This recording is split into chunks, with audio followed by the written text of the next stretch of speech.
Madilim pa ang langit, ngunit sinisilip na ng maputlang sinag ng araw ang kalawakan ng Barangay Malaya, isang liblib na pamayanan na pinagkalooban ng kalikasan ng naglalawak na bukid ng palay at luntiyang kabundukan. Sa kabila ng paraisong tanawin, mayroong isang buhay na kasing tindi ng lupaing kanilang binubungkal. Ang buhay ni Aling Elena Santos. Si Elena, sa huling bahagi ng kanyang 20 o simula ng 30, sa isang biyuda, na ang balikat ay napasana ng bigat ng responsibilidad. Maganda siya, may malalim na mga mata, na tila may lihim na kalungkutan, ngunit laging may ngiti sa labi na pilit kinakapitan. Ang kanyang mga kamay ay magaspang, sa pilitan na binago ng paulit. Ulit na paghila ng gulay mula sa lupa. Paghaplos sa malambot na uhay ng palay, at paghabi ng banid sa gabi. Dalawang anghel ang nagbibigay sa kanya ng lakas upang bumangon araw. Si Isay, 7 taong gulang na, at si Dino, 5 taong gulang. Sila ang kanyang mundo. Ang dahilan kung bakit siya patuloy na lumalaban. Ang kanilang munding kubo, gawa sa pinagtagpi, tagping kawayan at ni panghalos butas. Butas na ay isang testamento sa kanilang kahirapan. Ang bubong nito ay butas, at tuwing umuulan, kailangan nilang ilipat ang kanilang manipis na banid at kumot upang maiwasan ng tumutulong tubig. Sa kabila ng lahat, ang maliit na bahay na yon ay puno ng pagmamahalan, ng mga tawanan ng bata, at ng amoy ng simpleng kanin at tuyo na kanilang pinagsasaluhan. Umaga pa lang, bago pa man ganap na sumikat ang araw, gising na si Elena. Tahimik siyang bumabangon, iniingatan na hindi magising ang kanyang mga anak. Nagluluto siya ng pinakamaliit na palay na natitira sapat lamang para may mailagay sila sa tiyan bago harapin ang maghapon. Matapos kainin ang kanilang walang lasa, ngunit masustansyang almusal, inihahanda niya ang kanyang sarili para sa kung anumang trabaho ang matagpuan. Minsan, siya ay nagagama sa bukid ng mga Balensula, ang mayayamang angkan na nagmamay. Ari ng halos lahat ng lupain sa Malaya. Ang bawat sentimo na kikitain niya ay itinago, sapat lang para sa gamot ni Dino na madalas kubuhin o para sa lapis at kwadano ni Isay. Kung walang mahanap na trabaho sa bukid, mangangalap siya ng gulay na ligaw sa paligid o maglalako ng isda at kakanin na kanyang ginawa. Ang bawat araw ay isang pakitibaka, ngunit sa bawat hapis, laging nananaig ang pino, ngunit matatag na ngiti sa kanyang labi. Aling Elena, narito ka na naman, isang matinis na boses ang pumuto sa katahimikan ng palengke. Si Anya Valenzuela, na may kumikinang na ganda at kasing kinang din ng kanyang mamahaling damit, ay papalapit kasama ang dalawa niyang kaibigan na tila mga anino niya. Nagtawanan ang mga ito. Ang tunog ng kanilang halakhak ay tila mga dagok sa kaluluwa ni Elena. Si Anya ay isang malayong kamad. Anak ng pamilyang Valenzuela, ngunit tila mas malaki pa ang kanyang angnas kaysa sa mismong mangmamay. Ari ng hasyenda. Magandang umaga po, Senyorita Anya, magalang na bati ni Elena. Pilit na pinapanatili ang kanyang ngiti habang hawak ang basket ng sitaw at talong. Ngumisi si Anya, isang ngiti na hindi umabot sa kanyang mga mata. Magandang umaga nga ba? O naghahanap ka na naman ng maluloko? Hindi ka na nga nakontento sa mahihirap, pati mayayaman. Pinupuntirya mo na. Tiningnan niya si Elena mula ulo hanggang paa, puno ng pagkasuklan. Ang kapal talaga na mukha ng mga tulad mo. Hindi na nahiya sa sarili, pati ang mga anak mo. Ginagamit pa. Uminit ang pisngi ni Elena ngunit pinigilan niya ang kanyang dila. Matagal na siyang sanay sa mga panlalait ni Anya. Para sa kanya, ang bawat salita ni Anya ay tila alikabok lamang na kailangan niyang pagpagin. Naghahanap buhay lang po ako, senyorita, mahinang tugon ni Elena. Nakayuko. Naghahanap buhay? O naghahanap ng mapagsasamantalahan? Anya so strong the market, growing the attention of water vendor side customers. Tignan nyo, ganyan ang mga mangkukulam sa nayon. Kunwari mahirap, kunwari walang magawa. Pero ang totoo, puro kalokohan ang nasa isip. Naku Elena, ingat ka. Baka hindi ka lang sa putik gumapang, baka sa impyerno pa. At muli, nagtawanan ng kanyang mga kasama. Naglakad palayo si Anya. Ang tunog ng kanyang mga takong ay tila iiwan ng marka ng kanyang pagkasukman. Tinitigan ni Elena ang kanyang paalis na anino. Ang kanyang puso ay mabigat. Kailan kaya matatapos ang ganitong pagpapahirap? Kailan kaya sila magkakaroon ng kapayapaan? Hindi alam ni Elena, ngunit mayroong isang pares, ang mga mata, ang nakasaksi sa buong pangyayari. Si Gabriel Valenzuela. Ang binatang talapagmana ng pamilya Valenzuela ay kababalik lamang mula sa aaral sa Maynila at sa ibang bansa. Matangkad, may matatalim na tampok, ngunit mabait na mga mata. Si Gabriel ay may puso para sa kapwa, ngunit medyo alanganin pa sa pagharap sa mga komplikadong isyu ng kanilang nayon. Isang araw, habang naglalakad si Gabriel sa palengke, naisipan niyang bilhan ng pandesal ang kanyang lola. Nakita niya si Elena, nakaupo sa isang sulok, kumakain ng isang maliit na piraso ng nilagang saba at kanin. Halata ang pagod sa kanyang mukha, ngunit nakatuon ang pansin niya sa isang batang lansangan na nakaupo malapit sa kanya, payat na payat, ang mga mata ay nanunuyo sa gutom. Aalangan si Elena, ngunit sa huli, hinati niya ang kanyang saba at inabot ang kalahati sa bata. Ang mga mata ng bata ay lumaki sa pasasalamat at mabilis niyang kinain ang ibinigay ni Elena. Ang ngiti ni Elena sa bata, kahit na siya mismo ay kapos, ay nagpakilabot kay Gabriel. Ito ay isang uri ng kabutihang hindi niya nakita sa kanyang mundo ng pribilehiyo. Siya ang babaeng pinad. Usapan ni Anya, bulong ng isang tindera sa katabi niya. Ang biyudang wala, pero may puso. Mula noon, hindi na nawala si Elena sa isip ni Gabriel. Nagsimula siyang lihim na tumulong. Sa tulong ni Mang Tonyo, ang kanilang matandang katiwala na matagal nang tapat sa pamilya Valenzuela. Nagpapadala siya ng sako ng bigas, gamot, para sa ubo ng mga bata at minsan ay mga aklat at lapis para kina Isay at Dino. Hindi niya ipinapaalam sa publiko ang pagtulong niya dahil alam niya ang matinding diskriminasyon at sismis sa Malaya. Nalimutan yata ito ng naglalako, Aling Elena, sabi ni Mang Tonyo, isang gabi, habang iniiwan ng isang sako ng bigas sa harap ng kubo ni Elena. Alinlangan si Elena. Sino naman kaya ang makakalimot ng isang buong sako ng bigas?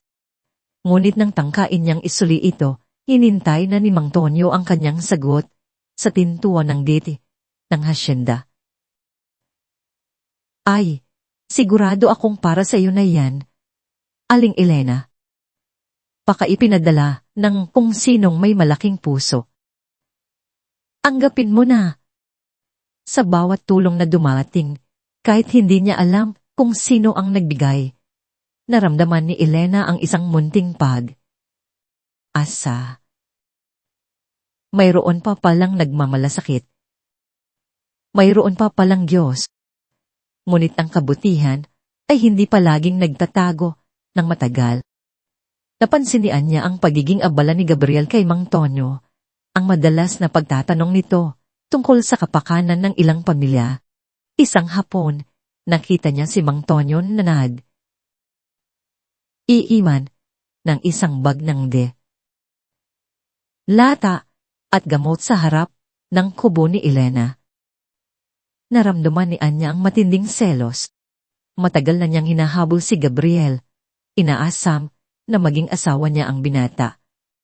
Paanong ang isang tulad ni Elena, ang mangkukulan, ang patay, gutom, ay mapapansin ni Gabriel? Sumiklab ang kanyang galit. Nagsimula siyang magkalat ng mas malalang tsismis. Nakita ko si Elena na binibigyan ng kung ano. Ano ni Gabriel? Sigurado, ginagamit niya ang kaawa. Awan niyang muka, para mang akit, gold, degriyen. Mangkukulam yan. Dapat itaboy sa bayan. Ang mga tsismis ay kumalat na parang apoy sa tuyong dayami. Ang mga kapitbahay na dati kinakausap siya ay iwas ng tingin.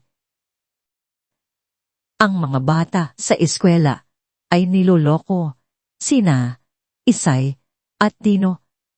Tinatawag silang mangkukulam at kanak ng mang akit. Minsan, may mga bato pang inihagis sa kanilang kubo. Hindi na makabenta si Elena ng kanyang gulay sa palengke at kung may bumili man, sadyang binabarato o dinadaya ang timbang. Ang malaya na dating dirahan niya ay naging kulungan. Ang kanyang mga anak ay natatakot at ang bawat gabi ay pinupuno niya ng luha at panalangin. Dumating ang taunang pisa ng malaya, isang panahon ng pagdiriwang at saya. Ngunit para kay Elena, ito ay isa lamang araw para manatili sa bahay at iwasan ang mapanuring tingin ng mga tao. Pilit siyang hinila ni Isay palabas. Nanay, tignan natin ang sayawan. Nakita ko si Nen, may bago siyang damit. Pumayag si Elena upang hindi madismaya ang kanyang mga anak. Nakasuot sila ng pinakamalinis, ngunit kupas nilang damit at tahimik silang nanood mula sa malayo, malapit sa tindahan ng kakanin. Ang musika ay malakas, ang hangin ay puno ng amoy ng ihaw at piniritong pagkain. Ang mga tao ay nagtatawanan, nagsasayawan at masayang nagkukwentuhan. Biglang may lumapit sa kanila, dala ang isang baso ng buko ius. Si Anya Palinsula, nakasuot ng isang mamahaling damit na tila galing sa ibang mundo. Ang mukha ay masama. Ang kanyang mga kaibigan ay nasa likuran niya. Nakangisi. Aba, tingnan mo nga naman ang mangkukulam ng malaya. Nakikisaya rin sa pista. Sarkastikong sabi ni Anya. Akala ko ba abala ka sa pagpaparamdam sa mga lalaki, Elena? Hindi ka na nga nahiya, pati sa pista, pumupunta ka pa. Hindi kumibo si Elena. Niyakap niya ang kanyang mga anak na nagsisimula ng matakot. Ngunisi si Anya, pagkatapos ay sadyang iniharap ang baso ng buko siyus at ibinuhos ito sa damit ni Elena. Ay, pasensya na. Napakabaho kasi ng amoy mo. Elena, hindi ko kinaya. Napasinghap ang mga tao. Ang ilan ay natatawa, ang ilan ay nagtataka. Ngunit walang sinumang nangahas na lumapit o tulungan si Elena. Ang damit ni Elena ay basa at ang buko, siyus, ay bumaba sa kanyang balat. Ang kanyang mga mata ay nanunubig. Ang bawat salita ni Anya ay tumatagos sa kanyang puso. Pakiramdam niya, siya ay isang insekto na pinaglalaruan, isang basura na itinapon sa harap ng lahat. Tama na, Anya. Isang boses ang biglang narinig mula sa likuran ng karamihan. Lumapit si Gabriel Valenzuela. Ang kanyang mukha ay puno ng galit at pagkadit. Ang musika ay huminto at ang mga tao ay nagsimulang magbulungan. Hinarap ni Gabriel si Anya. Ang kanyang tinig ay malinaw at matatag. Ano ba ang ginagawa mo? Bakit mo siya ginaganyan? Nagulat si Anya. Gabriel, hindi ako siya. Siya ang lumapit sa akin. Ngunit hindi niya pinansin si Anya. Nilapitan niya si Elena, dahan. Dahang hinawakan ang balikat nito. Elena, ayos ka lang ba? Tumingin si Elena kay Gabriel. Ang kanyang mga mata ay puno ng luha. Ngumiti si Gabriel, isang ngiti na may pahiwatig ng asa. Hinarap niyang muli ang buong nayon. Kayong lahat, tingnan niyo ang ginagawa ninyo. Bakit niyo hinahayaan si Anya na gawin ito kay Aling Elena? Alam niyo bang mas marangal pa si Aling Elena kaysa sa inyong lahat na nagbubulag? Pulagan at nagpaparinig ng masasamang tsismis. Nagulandang ang lahat. Nagbulungan ang mga tao. Hindi pa nakikita si Gabriel na ganoon kaseryoso at kagalit. Si Aling Elena ay isang mabait, matatag, at masipag na babae. Ang bawat sentimo na hawak niya ay pinaghirapan niya. Hindi siya nagnanakaw, hindi siya nangloloko, at lalong hindi siya mangkukulam. Matapang na pahayag ni Gabriel, ang kanyang boses ay umaalinungaw sa gitna ng katahimikan. At sa harap ninyong lahat, gusto kong malaman ninyo na hindi ko hahayaan na saktan pa siya ni Anya o ng sinuman sa inyo. Kung mayroong magiging mangkukulam dito, kayong lahat iyon na nagbubulag. Pulagan sa kabutihan at hinahayaan ang kasamaan na maghari. Nagulat si Anya, ang kanyang mukha ay namumutla. Gabriel, anong sinasabi mo? Ang sinasabi ko, Anya, mariing tugon ni Gabriel, ay ito. Hindi ko kailanman nagustuhan ang ugali mo, at dahil sa ginawa mo ngayon, mas lalo kong napatunayan na hindi ikaw ang tipo ng babaeng gusto ko. Tumingin siya kay Elena, ang kanyang mga mata ay puno ng paghanga at determinasyon. Sa totoo lang, simula nang makita ko si Aling Elena, alam kong may espesyal sa kanya. At ngayon, ipinapahayag ko sa inyong lahat na seryoso akong liligawan si Aling Elena Santos. At walang sinumang makakapigil sa akin.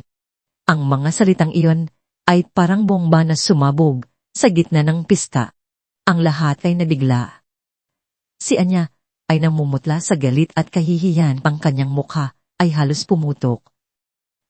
Si Elena naman ay hindi makapaniwala. Ang kanyang puso ay halos lumabas sa dibdib niya. Ang binata, ang tagapagmana ng pinakamayamang pamilya sa Malaya, ay ipinahayag ang kanyang ibig sa kanya, isang biyuda, isang dukha, sa harap ng lahat. Ang ingay ng bulungan ay bumalik, mas malakas pa kaysa dati. Ito ang pinakamalaking iskandalo na naranasan ng Malaya sa loob ng maraming taon. Ngunit habang abala ang lahat sa usap tungkol sa pangyayari, isang mas matinding panganib ang papalapit kay Elena. Kinabukasan, habang nasa bahay si Elena, iisip pa rin tungkol sa mga pangyayari sa pista, biglang may kumatok sa kanyang pintuan. Si Kapitan Lorenzo, ang alkalde ng Barangay Malaya. Ang kanyang mukha ay balot ng isang peking ngiti. Si Kapitan Lorenzo, isang tuso at mapagsamantala na tao, ay matagal ng kaalyado ni Anya. Magandang araw, Aling Elena, sabi ni Kapitan Lorenzo. Pilit na pinapakalma ang kanyang tinig. May magandang balita ako para sa iyo. Dahil sa kaguluhan, kahapon, naisipan kong tulungan ka. Nadi. Alinlangan si Elena. Walang tulong na nagmumula kay Kapitan Lorenzo na walang kapalit. Ano po yon, Kapitan? Gusto kong bilhin ng maliit mong lupa, sabi ni Kapitan, diretsyo. Para sa isang proyektong komunidad. Alam mo na, para sa ikauunlad ng Malaya. Nanlaki ang mga mata ni Elena. Ang lupang iyon ay ang tanging natitira sa kanya mula sa kanyang ama. Maliit man iyon, ngunit iyon ang kanilang tahanan, ang pinagmulan ng kanilang pamilya. Ngunit Kapitan, iyan lamang po ang aming tirahan. Huwag kang alala, sabi ni Kapitan. Ang kanyang ngiti ay naging mapanlinlang. Ibigyan kita ng magandang presyo. 5,000 piso. 5,000 piso. Halos, pabulong na sabi ni Elena. Alam niyang mas malaki pa sa halagang iyon ang lupa niya. Pero Kapitan, at kung hindi mo ito ibebenta, puto ni Kapitan Lorenzo sa kanyang sasabihin, ang kanyang boses ay lumalim.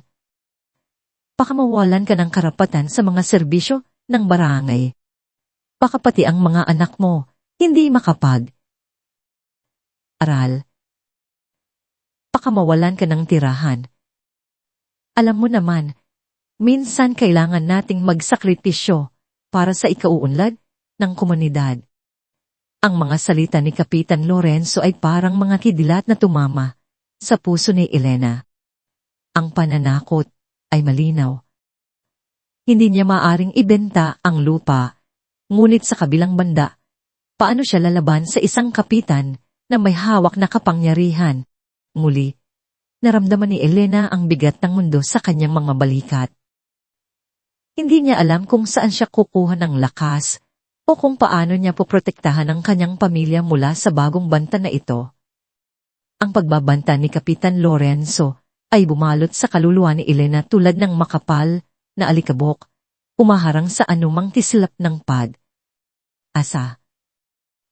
Ang kanyang maliit na kubo, na minsan ay pinalalabas niyang ligtas na kanlungan, ay tila isang mumunting kandila na malapit ng hipan ng malakas na hangin.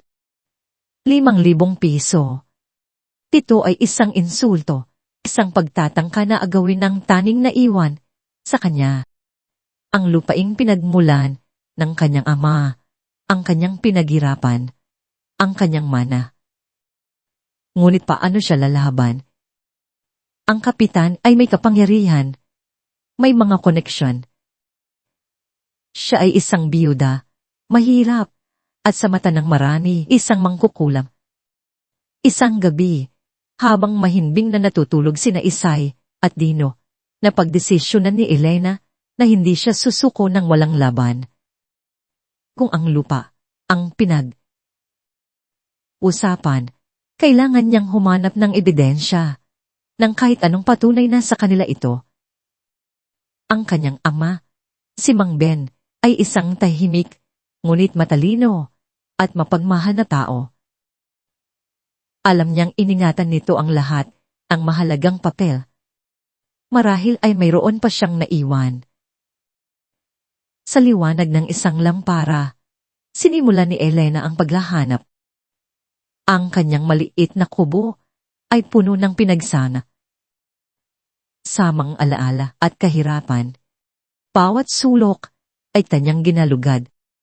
Sa ilalim ng manipis na banig, sa loob ng lumang kabinet na puno ng kupas na damit, sa mga butas ng sahig na gawa sa kawayan. Ang alikabok ay bumabalot sa kanyang ilong. Ang bawat paggalaw ay naglalabas ng amoy ng luma at pagkasira. Ang bawat bagay na nahahawakan niya ay may kwento, isang pirasong-piraso ng nakaraan na tila ngayon lang niya napagtuunan ng pansin. Ang lumang radyo na regalo pa ng kanyang ama, ang mga lumanyang libro, ang mga tuyong bulaklak na bigay ng kanyang asawa noong bago pa sila ikasal. Orasang lumipas, Ang gabi ay halos magiging umaga na, ngunit wala pa rin siyang nakita. Nagsimulang lumubog ang asa sa kanyang puso. Marahil ay wala na talaga. Marahil ay kailangan na niyang tanggapin ang kapalaran. Ngunit sa ilalim ng kanilang lumang papag, kung saan nakalagay ang mga hindi na ginagamit na kaldero at pinggan, nakita niya ang isang hugis. Parihabang bagay na natatakpan ng makapal na sapot ng gagamba. Isang lumang kahon. Hindi, isa itong lumang kahoy na kaban, na tila nakatago doon sa loob ng maraming taon, kalimot na sa alaala. Pinagpagniila na ang alikabok, at sapot ng gagamba, at dahan. Dahan niyang inilabas ang kaban.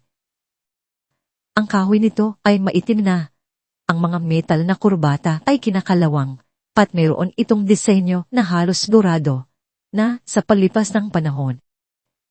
Sa gitna ng takip ay may isang luma at kalawangin na kandado. Ito ay kandado na may kakaibang hugis, hindi pangkaraniwan. Hindi niya alam kung saan siya kukuha ng susi. Naramdaman niya ang kaba at asa ng magkahalo. Subalit, mayroon siyang nahanap na kakaibang susi sa loob ng isang munting supot na nakasuksok sa gilid ng kaban. Ang susi ay maliit, may kakaibang disenyo, at tila gawa sa tanso.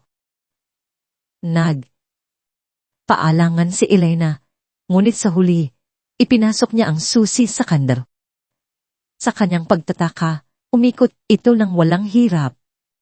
Isang mahinang click ang narinig, na tila tunog ng isang nakaraan na nagbubukas. Dahan niyang binuksan ang kaban. Ang amoy ng luma at tuyong papel ay lumabas, kasama ang bahagyang amoy ng kamandag. Sa loob, maayos na nakasalansan ng ilang mga bagay. Mayroong isang luma at naninilaw na mapa ng lupain, na tila iginuhit pa sa kamay.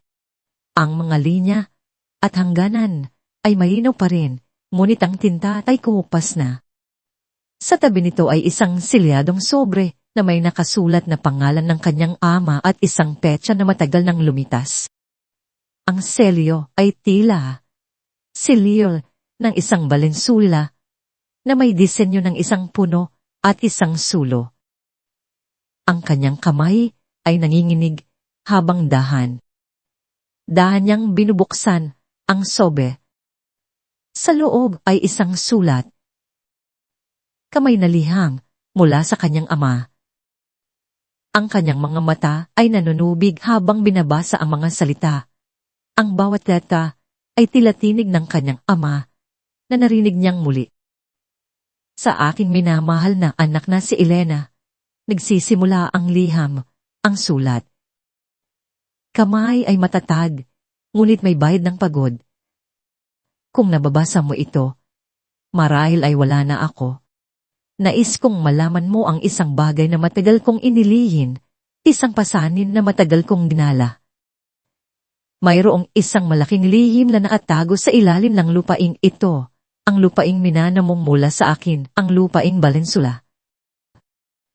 Napakurap si Elena, hindi maintindihan ang mga huling salita.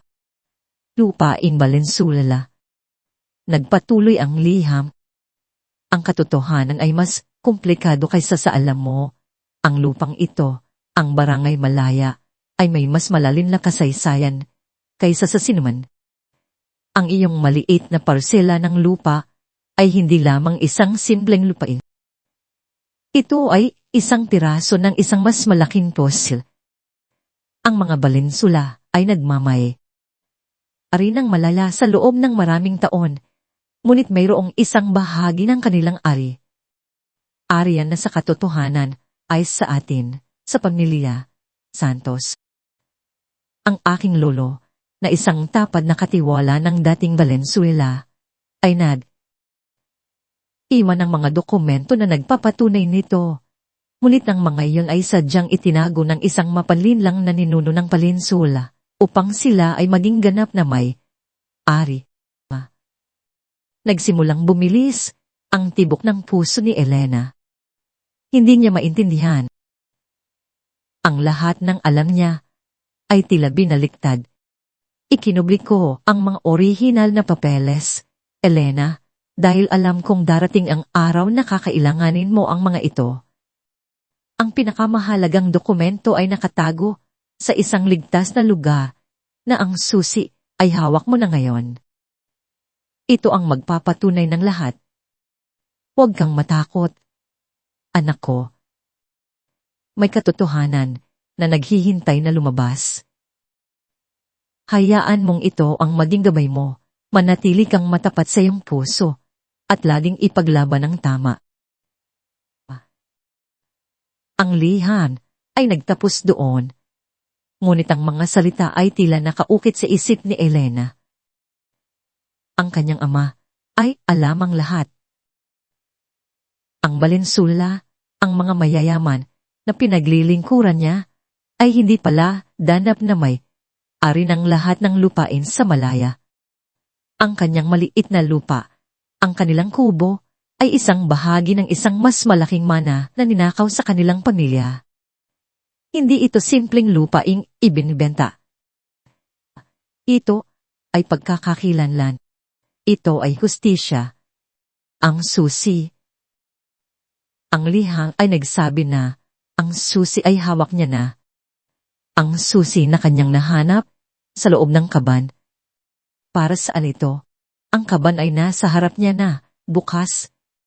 Kung hindi para sa kaban, para saan ang susi? Sa pagsikat ng araw, hindi napagod o kawalan ng asa ang naramdaman ni Elena.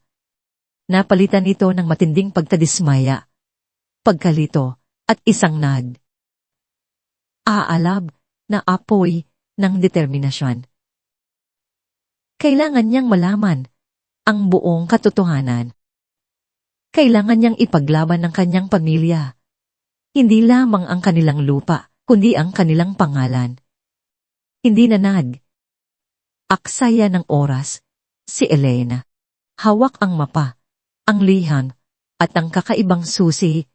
Agad siyang nagtungo sa bahay ng mga Valenzuela. Ang kanyang mga paa ay tila may sariling isip. Ang kanyang puso ay malakas na bumubunganga. Ang mga salita ng kanyang ama ay nagbigay sa kanya ng lakas na hindi niya alam na mayroon siya. Sa unang pagkakataon, sa mahabang panahon, hindi siya natatakot. Naabutan niya si Gabriel sa hardin, abala, sa pagdidilig ng mga halaman. Nagulat si Gabriel nang makita si Elena na papalapit. Ang mukha ay seryoso at may kakaibang kinang. Elena, may problema ba? Tanong ni Gabriel, agad na iniwan ng kanyang ginagawa. Ang kaguluhan sa pista ay sariwa pa rin sa isip niya, at ang pagdating ni Elena ay nagdulot ng kaba sa kanyang dibdib. Gabriel, huminga ng malalim si Elena. May kailangan akong ipakita sa iyo. Ito ay tungkol sa aking lupa at sa iyong pamilya. Agad na napansin ni Gabriel ang pagkaseryoso ng kanyang boses. Ipinasok niya si Elena sa kanilang silid. Aralan. Isang tahimik na lugar na puno ng mga libro at luma, ngunit elegante na kasangkapan. Inilabas ni Elena ang mga dokumento ang luma na mapapang sulat ng kanyang ama at ang kakaibang susi. Pinagmasdan ni Gabriel ang mga bagay na inilapag ni Elena sa lamesa. Ang kanyang mga mata ay nanlaki nang makita ang selyo ng Valenzuela sa sobre at ang lumang mapa. Pinasa niya ang liham. Ang kanyang mukha ay nagbago mula sa pagkalito patungo sa matinding pagkabigla at pagkadislet. Hindi ito maaari. Bulong ni Gabriel, ang kanyang boses ay tiyan na wala ng lakas. Ang ibig mong sabihin, ang aming pamilya. Ginawa ito. Ang isipin na ang kanyang mga ninuno ay nagkaroon ng ganoong klaseng pandaraya ay nagdulot ng matinding kahihiyan sa kanya. Ang mga Valenzuela ay kilala sa kanilang kayamanan at kapangyarihan, ngunit ngayon ay nalaman niyang may bahagi pala ito na nabuo sa kasinungalingan. Hindi ko alam kung ano ang ibig sabihin nito, Gabriel, sabi ni Elena. Ang kanyang boses ay naninginig pa rin sa dami ng emosyon. Ngunit ang aking ama ay nagsabi na mayroong pinakamahalagang dokumento na nakatago at ang sus ay hawak ko na. Iniabot niya ang kakaibang susi kay Gabriel. Para saan kaya ito? Pinagmasdan ni Gabriel ang susi na tila may pinagmuni. Munihan. Ang kanyang mga mata ay nanatili sa susi at pagkatapos ay tumingin siya sa mapa. Ang susi na ito.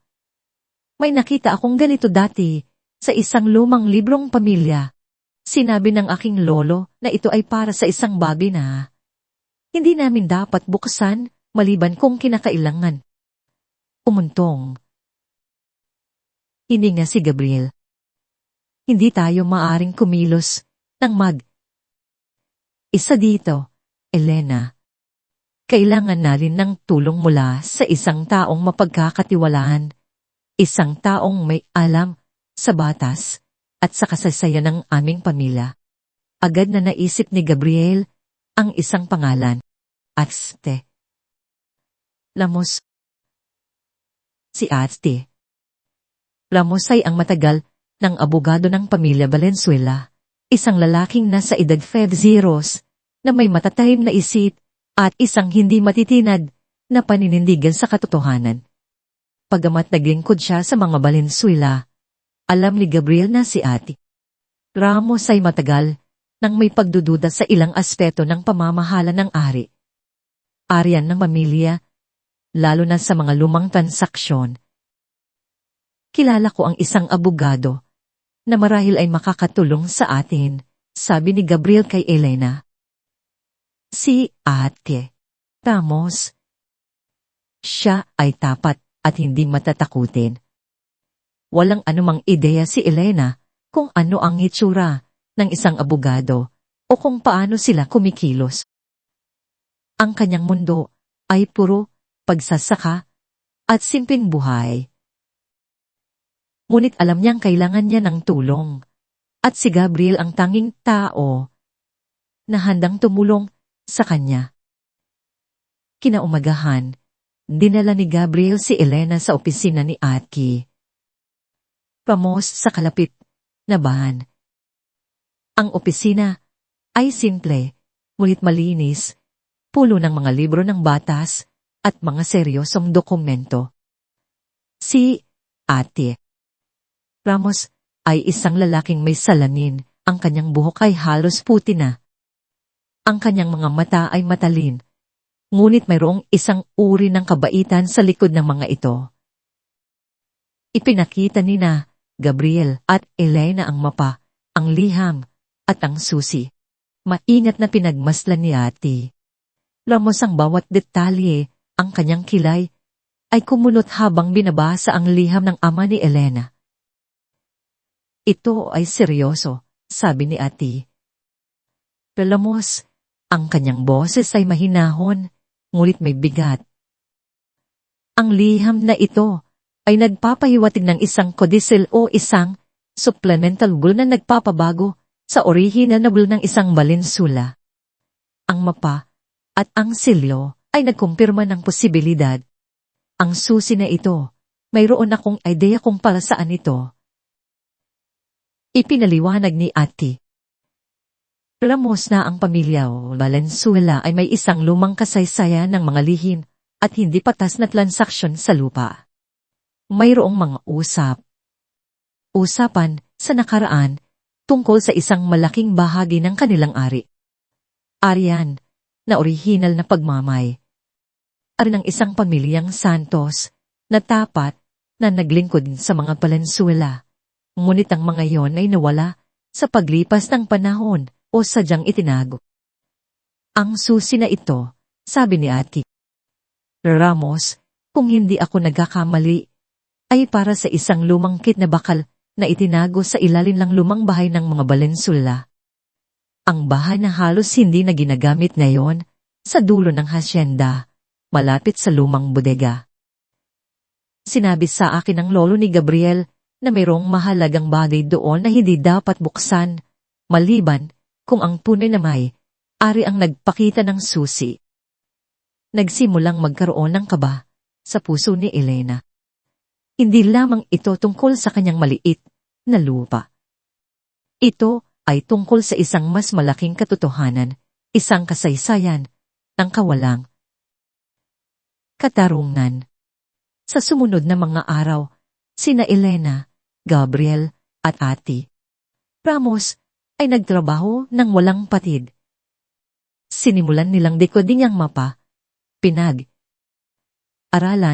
ang mga lumang talaan ng lupain sa munisipyo na pinanatiling nilihim ng Valenzuela at kinapanayam ang mga matatanda sa Malaya.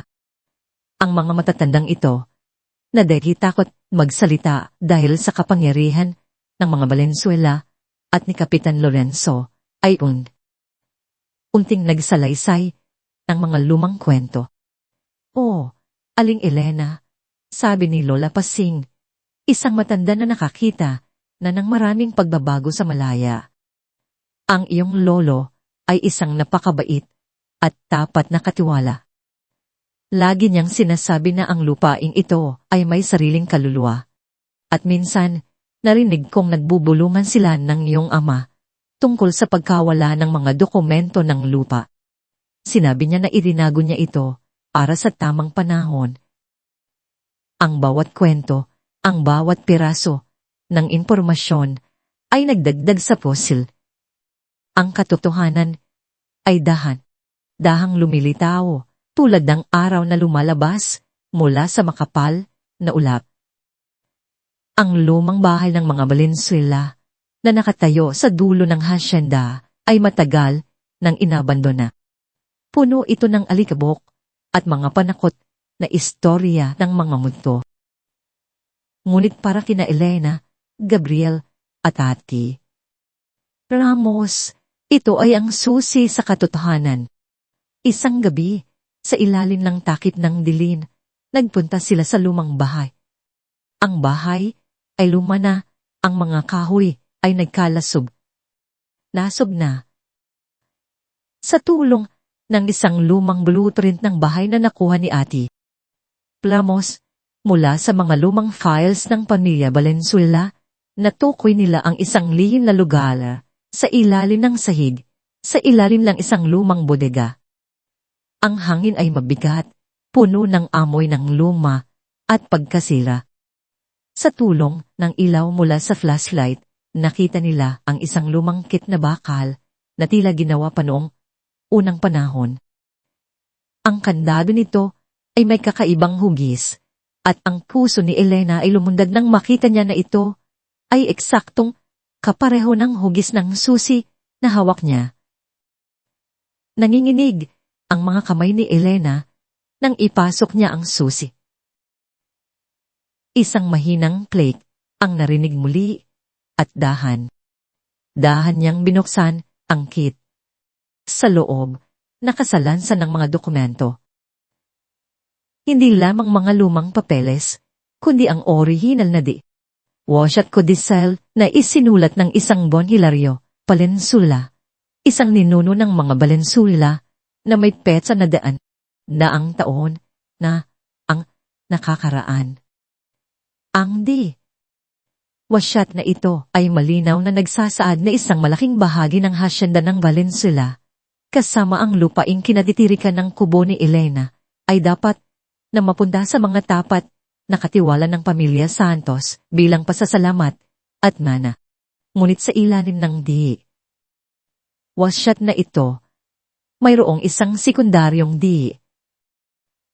wasyat na ginawa ng sumunod na henerasyon ng Valenzuela na sadyang binago ang orihinal na will at inilipat ng lahat ng arian sa pamilya Valenzuela. Kasama din sakit ang mga orihinal na titulo ng lupa na may pangalan ng pamilya Santos na pinatungan ng mga peking titulo ng Valenzuela. Ang totoo ay mas matindi pa kaysa sa inaasahan ni Elena. Hindi lamang isang bahagi ng lupa, kundi isang malaking at pinakamahalagang bahagi ng buong Valenzuela, asya na ang sa katotohanan ay pagmamay. Ari ng kanyang pamilya, ang kanyang ama, na isang matapat na tagapag. Alaga ng katotohanan, ay iningatan ang mga dokumentong ito sa loob ng maraming taon, naghihintay ng tamang pagkakataon. Elena Santos, ang biyudang mahirap, ang pinaghihinalaang mangkukulam, ay sa katotohanan ang lehitimong tagapagmana ng isang napakalaking kayamanan. Si Elena ay tulala, ang kanyang puso ay halos sumabog sa dami ng informal. Ang kanyang mga mata ay napuno ng luha. Luha ng pagkabigla, ng pagkadismaya, ngunit higit sa lahat, luha ng isang bagong asa at paglaban. Ang lahat ng paghihirap niya, ang lahat ng panlalait, ang lahat ng kawalang katarungan. May kawabuluhan pala. Si Gabriel, sa kabilang banda, ay naramdaman ng matinding kahihiyan at galit. Ang kanyang pamilya, na kanyang ipinagmamalaki, ay binuo sa kasinungalingan at pandaraya. Ngunit kasabay nito, naramdaman niya ang isang matinding kagustuhan na itama ang lahat. Ang kanyang mga mata ay nanunuyo, ngunit ang kanyang determinasyon ay matatag. Hindi nagtagal ang balita tungkol sa paghahanap ni na Elena at Gabriel kasama ang pakikialam ni Atsi. Lamos ay umabot sa tinga ni na Anya at Kapitan Lorenzo. Sa una, pinaghihinalaan lamang nila na baka mayroong isang bagay na hinahanap si na Elena. Ngunit nang marinig nila ang mga bulungan tungkol sa mga lumang dokumento at ang paglahok ni Ate Ramos, nagsimula silang matakot. Hindi maaari. Sigaw ni Anya, ang kanyang mukha ay namumutla sa galit at takot. Ang mga dokumento na yon, kung totoo iyan, mawawala sa atin ang lahat. Ang Valenzuela, ang aming pangalan, ang aming posisyon, ang kanyang ambisyon at pagiging mayabang ay nakataya. Kalma, Anya, sabi ni Kapitan Lorenzo, bagamat ang kanyang boses ay nanginginig din. Hindi pa nila napapatunayan ang anuman. At kung mayroon man silang nahanap, kailangan nating sirahin iyon bago pa nila maganit. Ang pagkawala ng lupaing iyon ay mangangahulugan ng pagkawala ng kanyang impluensya at ang kanyang mga plano sa proyektong pang komunidad ay mawawala ng kabuluhan. Pinlano ni na Anya at Kapitan Lorenzo ang kanilang susunod na hakbang. Kailangan nilang kunin ang mga dokumento at kung kinakailangan, sirain ang mga ito.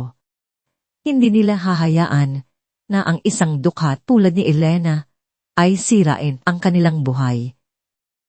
Isang gabi, matapos matanggap ang kumpirmasyon mula sa isang espiya na ang mga dokumento ay nasa bahay ni Elena, sina Anya at Kapitan Lorenzo, kasama ang dalawa nilang tauhan, ay lihim na nagtungo sa kubo ni Elena. Ang gabi ay madilim, walang buwan, at ang hangin ay malakas, tila nagdadala ng babala. Ang kubo ni Elena ay tahimik, ang tanging tunog ay ang paghinga ng kanyang mga anak. Naramdaman ni Elena ang isang kakaibang pakiramdam. Ang kanyang puso ay kumaba ng walang dahil. Hindi siya makatulog. Pinantayan niya ang kanyang mga anak, ang kanilang mga mukha ay payapa, sa liwanag ng munting lampa. Igla, may narinig siyang kaluskos sa labas. Agad siyang napabangon. Ang pintuan ay marahas na binuksan. Sina Anya at Kapitan Lorenzo, kasama ang dalawang lalaki, ay tumasok sa loob. Ang kanilang mga mukha ay puno ng kasamaan. Nasaan ang mga papeles? Elena. Sigaw ni Anya, ang kanyang boses ay matiis. Ibigay mo sa amin o magkakaroon kayo ng malaking problema. Niyakap ni Elena ang kanyang mga anak na nagsisimula ng umiyak sa takot. Wala kayong karapatan. Sigaw ni Elena. Ang kanyang boses ay puno ng tapang. Hindi ko ibibigay ang mga iyon sa inyo. Huwag kang magmatapang, biyuda. Sigaw ni Kapitan Lorenzo. Alam namin na nasa iyo ang mga iyon. Hanapin niyo, mga ulol. Nagsimulang ginalugan ng mga tauhan ang kubo, itinatapon ang lahat ng bagay. Nagkaroon ng gulo. Hinila ng isang tauhan ang isang gilid ng sahig na gawa sa kawayan, naghahanap ng pinagtaguan ng mga dokumento. Sa gitna ng kaguluhan, isang lumang lampara ang nahulob at nabasag. Ang mitsa ay lumabas at ang langis ay agad na kumalat sa tuyong kawayan. Sa isang iglap, nagkaroon ng apoy. Nagsimulang kumalat ang apoy ng mabilis, lumalaki sa bawat segundo. Ang kubo ay gawa sa tuyong kawayan at nipa, at ito ay agad na lumamon sa buong bahay. Nagsimulang umusok ng makapal, at ang init ay agad na naramdaman. Sunog! Sunog! Sigaw ng isang tauhan na taranta. Kunin ang mga papeles. Pilisan niyo! Sigaw ni Anya, bagamat ang kanyang boses ay puno na rin ng takot. Ngunit huli na ang lahat. Ang apoy ay kumakalat na. Nagmadali silang lumabas, ngunit sa paglabas ni Anya, isang sobre ang nahulog mula sa kanyang kamay. Ang orihinal na di. Wasiyat. Apoy. Lulong. Sigaw ni Elena, ang kanyang lalamunan ay masakit sa usok. Niyakap niya ang kanyang mga anak na umiiyak at inuubo. Ang apoy ay papalapit na sa kanila. Pakiramdam niya, ito na ang katapusan. Ang kanyang pinakamalaking takot ay nagiging totoo. Mawawala sa kanya ang kanyang mga anak, ang kanyang tahanan, ang lahat. Ngunit sa gitna ng kaguluhan at usok, isang tinig ang kanyang narinig. Elena, Isay. Dino.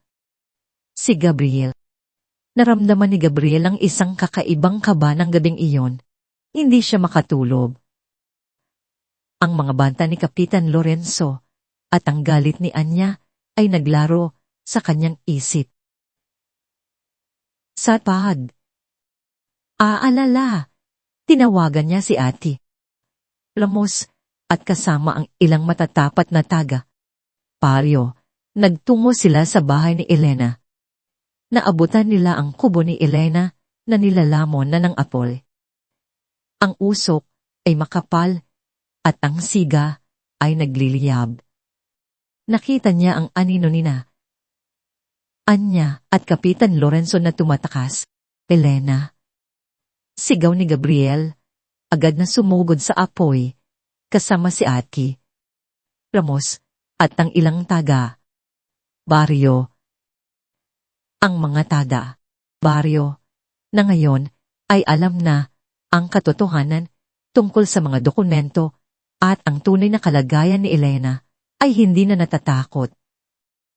Sumunod sila kay Gabriel, dala ang mga bagay ng tubig. Sa gitna ng apoy at usok, nakita ni Gabriel si Elena. Niyakap ang kanyang mga anak. Hawakan mo ako, Elena. Sigaw ni Gabriel, inabot ang kanyang kamay. Buong lakas na hinila ni Gabriel si Elena at ang mga bata mula sa apoy. Ang mga taga.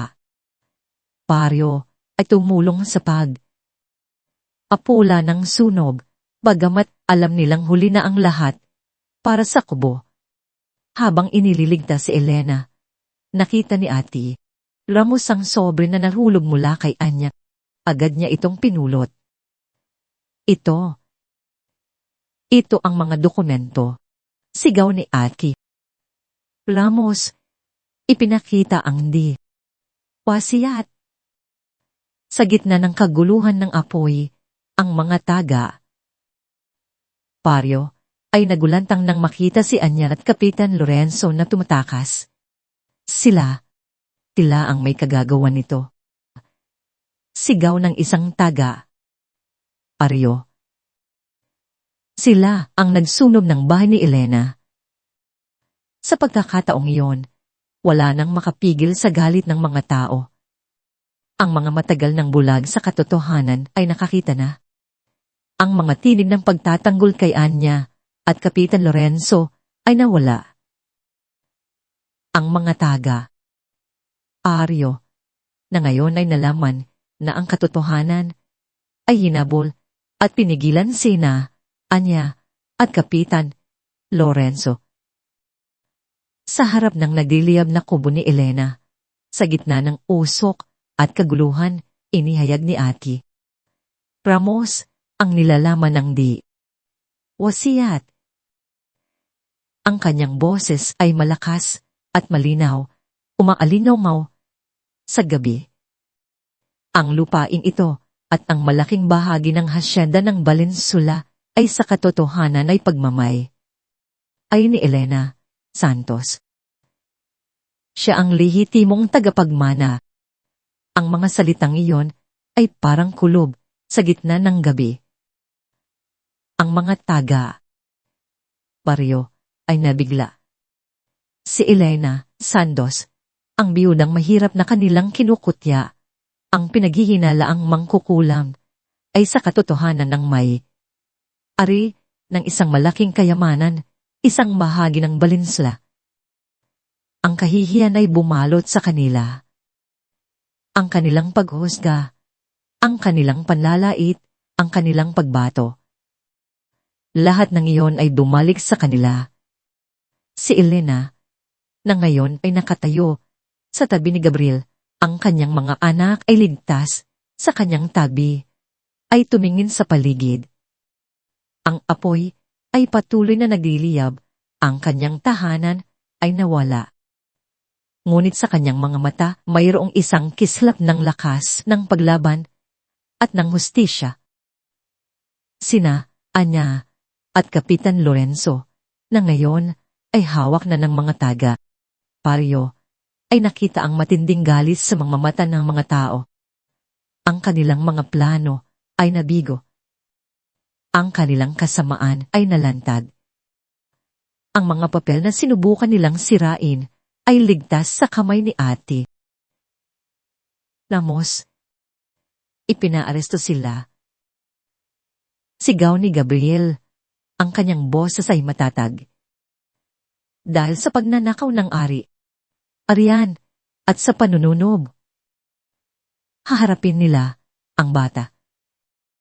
Ang gabi na nagsimula sa takot at pagkasunog ay nagtapos sa isang matinding pagbubunad ng katotohanan. Ang malaya ay hindi na magiging katulad ng dati. Ang mga anino ng nakaraan ay nalantad at ang isang bagong liwanag ay nagsisimulang sumikat na pinangungunahan ng isang babaeng minsan ay itinuring nilang mala. Ngunit ngayon ay napatunayang may pinakamalalim na ugat sa lupain ito.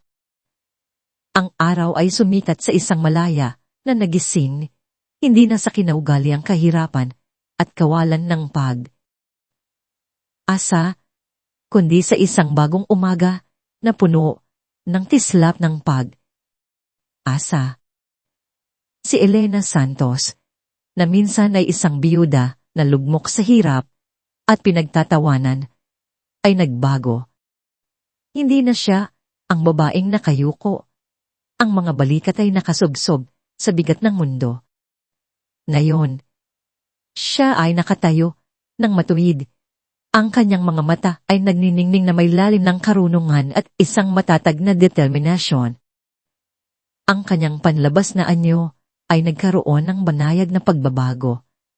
Ang dati ikupas na mga baro ay napalitan ng simpleng, ngunit maaros na kasuotan, at ang kanyang mga kamay Bagamat may bakas pa rin ng pagod, ay tila may dalang kakaibang kapangyarihan. Ngunit ang pinakamalaking pagbabago ay nasa kanyang kalooban. Siya ay naging isang babae na may matibay na paninindigan, malinaw na paningin, at isang puso na bukas sa pagbabahagi. Ang balita ng kanyang pagiging punay na tagapagmana ng malaking bahagi ng hasyenda ng Valenzuela ay kumalat ng mabilis sa buong rehiyon. Ang kanyang kwento, mula sa pagiging manggagawa sa bukid hanggang sa pagiging may-ari ng lupa, ay nagbigay ng inspirasyon sa marami. Ang kanyang pagiging simple at ang kanyang pagtanggi na gamitin ang kanyang bagong yaman para sa personal na luho ay nagdagdag sa paggalang ng mga tao. Kasabay ng pagbabago sa kanyang buhay ay ang pagbabago sa kanyang relasyon kay Gabriel. Matapos ang mapangahas niyang deklarasyon sa pista at ang magkasamang paghahanap sa katotohanan, naging malinaw sa lahat ang kanilang nararamdaman para sa isa't isa. Isang simpleng seremonya ng pagpapalitan ng singsing ang naganap sa simbahan ng Malaya na dinaluhan ng buong komunidad. Hindi ito maranyang kasal, kundi isang masigasig na pagdiriwang ng pag-ibig na binuo sa pagsubok. Sa bawat ngiti ni Elena sa harap ng altar, ramdam ang kagalakan na sumiklab mula sa mga abo ng kanyang nakaraan. Si Gabriel, na dati medyo alanganin pati ngayon ay matatag na nakatayo sa tabi ni Elena, ang kanyang mga mata ay puno ng pagmamahal at paghanga. Ang kanilang pag-iibigan ay naging simbolo ng pag-asa sa Malaya. Isang patunay na ang pag-ibig ay maaaring magsimula sa pinakamadilim na panahon at lumago sa pinakamalalim na lupa.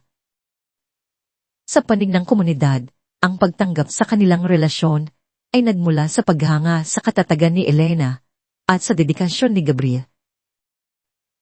Ang mga dating nagchitsismis ay ngayon ay nagpapahayag ng kanilang suporta na tila naghahanap ng kapatawaran sa kanilang nakaraang pagkakamali. Ngunit ang pinakamahalagang aspeto ng pagbabago ni Elena ay hindi ang kanyang personal na buhay, kundi ang kanyang pananaw sa kanyang bagong tungkulin. Ang lupaing ito ay hindi akin lamang. Ang madalas niyang sabihin sa mga pagpupulong, ang kanyang boses ay malinaw at puno ang kapangyarihan. Ito ay atin. Tayo ang tunay na nagmamay. Ari nito. Sa tulong ni Gabriel at Ati Ramos, nagsimula si Elena ng isang ambisyosong plano upang buhayin ang Barangay Malaya. Ang unang proyekto ay ang pagtatayo ng isang bagong paaralan. Ang dating eskwelahan, naggawa sa pinagsama, samang kawayan at may butas. Butas na bubong ay giniba at pinalitan ng isang matibay at malaking gusali na may maliwanag na mga silid. Aralan. Ang mga pader ay pininturahan ng makukulay na disenyo, ang mga silya at mesa ay bago at ang isang malaking playground ay itinayo sa likuran.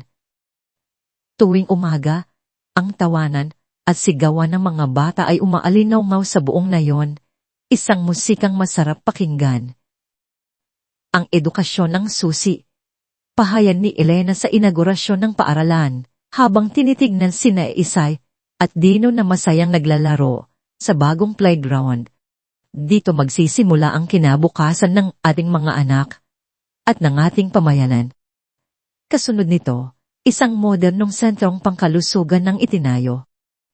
Ang mga pasilidad ay pinuna ng mga gamot at may mga nurse na handang magbigay ng serbisyo. Libre ang pagpapagamot at mga konsultasyon. Ang mga ina ay hindi na kailangang maglakbay ng malayo para sa check-up ng kanilang mga anak. At ang mga may sakit ay may agarang akses sa tulong medikal. Ang dating mataas na bilang ng mga namamatay na sanggol at mga nagkakasakit dahil sa kawalan ng serbisyong pangkalusugan ay bumaba ng malaki. Ngunit ang pinakamalaking pagbabago ay ang muling pagpapamahagi ng lupa. Ito ang puso ng kanyang pananaw. Sa loob ng maraming henerasyon, ang mga magsasaka sa Malaya ay nanatiling mga katiwala lamang, halos walang karapatan sa lupang kanilang binubungkal. Ngayon, sa ilalim ng pamumuno ni Elena, ang sistema ng pang-aabuso ay nabura. Sa tulong ni Ate Ramos, detalyado nilang sinuri ang mga lumang dokumento ng lupa at binuo ang mga bagong kontrata. Ang mga magsasaka ay binigyan ng sariling parsela ng lupa. Sapat upang kanilang mapakinabangan at binayaran ng patas para sa kanilang paggawa. Ang bawat magsasaka ay naging ari ng kanilang kinabukasan, may dignidad sa kanilang paggawa. Ngayon, ang bawat gutil ng palay na inyong itatanim ay para sa inyo, pahayag ni Elena sa isang pagpupulong. Habang tinitignan ang mga mukha ng mga magsasaka na puno ng kagalakan at luha. Ito ang inyong mana, ang inyong pagod, at ang inyong pag-asa. Upang matiyak na may boses ang mga magsasaka at may representasyon sa pamamahala ng kanilang lupa at pamayanan, itinatag ni Elena ang Hitinangginmala. Ang asosasyong ito ay nagbigay sa mga magsasaka ng kapangyarihan upang gumawa ng kolektibong desisyon tungkol sa irigasyon, pagtatanim, at pagbebenta ng kanilang mga produkto. Si Elena ay hindi lamang nagbigay ng lupa. Pinigyan niya ang mga tao ng kapangyarihan, ng karapatan, at ng pagkakaisa. Ang mga dating magsasaka na dati iisa sa kanilang pakikibaka ay ngayon ay nagtutulungan, nagbabahagian ng kaalaman at karanasan. Ang Malaya ay naging isang modelo ng katarungan at pagkakapantay. Pantay. Ang mga mabukirin na minsan ay sumisigaw ng kahirapan ay ngayon ay lunti at masagana. Ngunit ang bawat liwanag ay may sariling anino. Ang mga aksyon ni Elena na nagbigay ng pag-asa sa Malaya ay mabilis na nakakuha ng atensyon ng isang makapangyarihang figura sa rehiyon. Si Don Gregorio de la Vega. Si Don Gregorio ay isang matandang hasyendero. Ang kanyang impluwensya ay sumasaklaw sa maraming bayan at ngayon, sa loob ng maraming dekada, ang kanyang arian ay malawak, ang kanyang mga kamay ay halos nakakapit na sa lahat ng bagay na mahalaga. Mula sa lupa hanggang sa politika. Siya ay kinakatawan ang lumang sistema, ang konserbatibong paraan ng pamamahala, kung saan ang mga mayaman ay lalong yumayaman at ang mga mahihirap ay nananatiling mahirap, umaasa sa kanilang mga Panginoon. Nakikinabang si Don Gregorio sa lumang sistema kung saan ang mga magsasaka ay itinuturing na parang arian. Ang kanilang mga karapatan ay halos wala. Ang balita tungkol sa pagbabagong nagaganap sa Malaya. Ang pagpapamahagi ng lupa, ang patas na sahod, ang kapangyarihan, ang mga magsasaka, ay mabilis na umabot sa kanyang tainga. Sa una, pinaghihinalaan lamang niya ito bilang isang panandaliang pagbabago, isang eksperimento ni Elena. Ngunit nang magsimulang magreklamo ang kanyang sariling mga magsasaka, nang marinig niya ang kanilang mga bulungan tungkol sa mga karapatan at pagkakapantay. Bigla siyang kinabahan. Ano itong pinagsasabi ninyo? Sigaw niya sa kanyang mga katiwala. Ang kanyang boses ay puno ng galit. Ang mga magsasaka ay nagreklamo. Sino ang nagbigay sa kanila ng ideya na mayroon silang karapatan? Ang babaeng iyon sa Malaya, si Elena Santos, ang may kagagawan nito. Para kay Don Gregorio, ang mga ginagawa ni Elena ay hindi lamang isang banta sa kanyang kayamanan, kundi sa kanyang buong pilosopiya ng buhay, sa kanyang pagkakakilanlan. Si Elena, ang babaeng walang pinagmulan, ay nagtatangkang sirain ang isang sistema na kanyang binuo sa loob ng maraming taon. Nagsimula siyang matakot.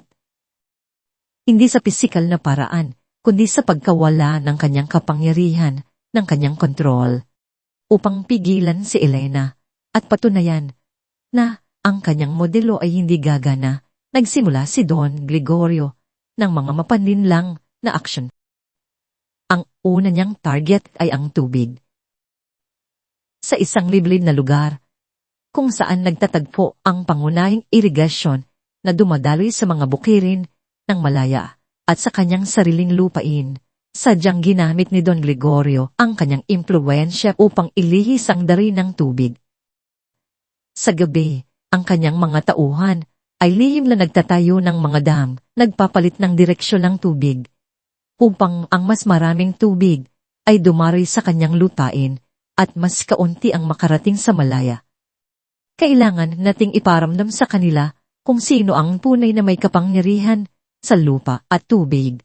Bulong niya sa kanyang kanang kamay, si Mang Tomas, isang lalaking matagal nang tapat sa kanya. Kung walang tubig, walang ani. Kung walang ani, walang pag-asa. Tingnan natin kung ano ang magagawa ng babaeng iyon nang walang tubig. Ang resulta ay agad na nakita. Ang mga bukirin ng Malaya na dati luntiang lunti ay nagsimulang matuyo. Ang mga uhay ng palay ay nalanta, ang lupa ay pumutok. Ang pag-aani ay naging miserable. Ang mga magsasaka na dati puno ng pag-asa ay ngayon ay nababalot ng pangamba. Walang tubig. Aling Elena, sabi ng isang magsasaka, ang kanyang mukha ay puno ng kawalan ng pag-asa. Natutuyo ang mga palay. Hindi natin alam kung ano ang gagawin. Hindi lamang iyon. Sinimulan din ni Don Gregorio ang pagbili ng mga estratehikong lupa sa paligid ng Malaya, lalo na ang mga lupaing mayroong mga sapa o likas na pinagmumulan ng tubig. Sa pamamagitan ng pagkontrol sa mga ito, makokontrol niya ang buong sistema ng irigasyon sa rehiyon. Ang mga mahihirap na pamilya na nangangailangan ng pera ay napipilitang ibenta ang kanilang mga lupa, bagamat labag sa kanilang kalooban. Si Gabriel, na nakasaksi sa mga paninira ni Don Gregorio, ay naramdaman ang isang matinding galit. Ang kanyang puso ay kumukulo sa tuwing nakikita niya ang paghihirap ng mga magsasaka at ang pagkalanta ng mga bukirin. Ang kanyang pagnanais na protektahan si Elena at ang Malaya ay nag-alabdol. Elena, hindi tayo maaring maging ganito katahimik. Sabi ni Gabriel, isang gabi, ang kanyang boses ay puno ng pagkadisa. Tingnan mo ang ginagawa niya sa atin. Pinapatay niya ang ating mga pananin. Sinisira niya ang ating pag-asa. Kailangan nating lumaban sa kanya sa sarili niyang paraan. Tinitigan ni Elena si Gabriel, ang kanyang mga mata ay kalmado, ngulit may lalim. Anong ibig mong sabihin, Gabriel? Gagamitin natin ang kapangyarihan ng mga Valenzuela. Sagot ni Gabriel. Ang kanyang pamilya ay may koneksyon sa politika. May mga tao akong kilala sa gobyerno, sa mga tanggapan. Pwede nating gamitin ang ating impluwensya, ang ating yaman, para gipitin siya. Para ibalik sa kanya ang lahat ng ginagawa niya sa atin. Pwede nating bilhin ang mga lupain na kontrolado niya. Pwede nating harangan ang kanyang mga transaksyon. Kailangan nating ipakita sa kanya na mayroon din tayong kapangyarihan. Tanging kapangyarihan lamang ang nauunawaan ng isang tulad ni Don Gregorio. Narinig ni Elena ang mga salita ni Gabriel. Naintindihan niya ang galit at pagkadismaya sa boses nito. Naintindihan niya ang lohika ng kanyang sinasabi. Sa loob ng ilang sandali, nanahimik si Elena, tinitignan ang liwanag ng lampara. Ang kanyang nakaraan ay nagaro sa kanyang isip. Ang kanyang sariling karanasan sa abuso, ang kawalan ng kapangyarihan. Alam niya kung gaano kasakit ang masaktan at maapakan. Alam niya ang tukso na gumamit ng lakas upang gumanti. Ngunit ang kanyang karanasan ay nagturo rin sa kanya ng isang mas malalim na aral. Ang karahasan ay nagbubunga lamang. Ang karahasan, ang paggamit ng kapangyarihan upang api ay magdudulot lamang ng isa pang anyo ng aapi, isang walang katapusang siklo ng paghihiganti. Naiintindihan ko ang iyong galit, Gabriel, sabi ni Elena. Ang kanyang boses ay mahinahon, ngunit matatag. At pinahahalagahan ko ang iyong pagnanais na protektahan ayo. Ngunit hindi ito ang daan na ating tatahakin. Kumunot ang noo ni Gabriel. Ngunit Elena, paano tayo lalaban sa kanya kung hindi tayo gaganti? Hahayaan lang ba natin na sirain niya ang lahat ng ating pinaghirapan? Hindi natin hahayaan. Sagot ni Elena, tumingin sa kanyang mga mata. Ngunit hindi tayo magiging tulad niya. Hindi tayo gagamit ng dahas o ng pananakot. Hindi tayo gagamit ng pera at impluwensya upang gipitin siya dahil iyon din ang ginagawa niya sa atin. Iyon din ang ginawa sa ating pamilya noon. Ang tunay na pagbabago ay hindi nagmumula sa pagpataw ng mating kalooban sa iba, kundi sa pagtinig para sa kung ano ang tama sa ilalim ng batas. Kinuha ni Elena ang kanyang kamay. Kung tayo ay gagamit ng kanyang sariling paraan, ano ang ipagkaiba natin sa kanya? Ang ating paglaban ay hindi lamang para sa ating lupa, Gabriel, kundi para sa ating mga prinsipyo, para sa katarungan, para sa katotohanan. Gusto kong ipakita sa buong rehiyon na ang katarungan ay maaring makamit hindi sa pamamagitan ng kapangyarihan, kundi sa pamamagitan ng integridad at ng batas. Agamat may aalinlangan pa rin si Gabriel. Nakita niya ang matinding determinasyon sa mga mata ni Elena. Ang kanyang paninindigan ay hindi matitinag. At doon, sa gitna ng kanilang munting bahay, sa liwanag ng lampara, naintindihan ni Gabriel na ang kanyang pagmamahal kay Elena ay hindi lamang dahil sa kanyang ganda o sa kanyang kabutihan, kundi sa kanyang matatag na puso at sa kanyang hindi matitinag na paninindigan sa kung ano ang tama. Kung iyan ang desisyon mo, Elena, sabi ni Gabriel, ang kanyang boses ay mas malambot na. Suportado kita. Nagsimula si Elena at Ate Ramos ng isang masusing paghahanda para sa isang legal na laban. Hindi ito madali. Ang mga tauhan ni Don Gregorio ay tuso at ang kanyang impluensya ay malawak. Ngunit si Elena ay hindi sumuko. Bawat patak ng tubig na kanilang inilihis, bawat butil ng lupa na kanilang inagaw, bawat luha ng ating mga magsasaka, lahat ng iyan ay magiging ebidensya. Sabi ni Elena kay Ate Ramos, dahan. Maingat silang nagtipon ng ebidensya. Kinausap nila ang bawat magsasaka na naapektuhan ng paglihis ng tubig. Kinuha ang kanilang mga testimonya, idinokumento ang bawat tuyot na palay at bawat basag na lupa. Inapanayam nila ang mga pamilya na sa pilitang pinilit na ibenta ang kanilang lupa kay Don Gregorio. Nagsimulang magkaroon ng formal na investigation ng Ate Ramos gamit ang mga legal na paraan upang makakuha ng permits at mga documents na nagpapatunay sa mga illegal na gawain ni Don Gregorio sa pagkontrol ng tubig. Ang bawat ebidensya ay inilagay ng maayos, bawat testimonya ay isinulat ng detalyado. Ito ay hindi lamang isang kaso sa lupa at tubig. Ito ay isang kaso para sa katarungan, isang kaso na magpapatunay na ang batas ay para sa lahat, mayaman man o mahirap. Ang laban ay magiging mahaba at ang mga pagsubok ay magiging matindi, ngunit si Elena ay handa na. Sa kanyang puso, alam niya na ang bini ng katarungan na kanyang itinanim sa Malaya ay magbubunga at ang liwanag ng pag-asa ay hindi kailanman mamatay.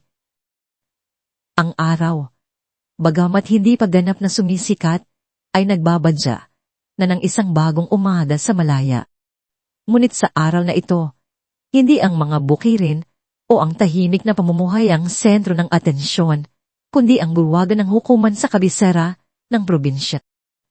Ang gusali na gawa sa luma, ngunit matibay na bato, ay tila isang bantayog ng katarungan o di kaya'y, para sa marami, isang pader na naghihiwalay sa mayaman at mahirap. Ngayon, ang mga mata ng buong rehiyon ay nakatuon dito, dahil dito magaganap ang paglilitis na magiging palatandaan ng pagbabago o ng pagpapatuloy ng nakaraan. Nagsimula ang paglilitis sa pagitan ni Elena Santos at Don Gregorio de la Vega. Hindi lamang ito isang simpleng kaso ng lupa at tubig.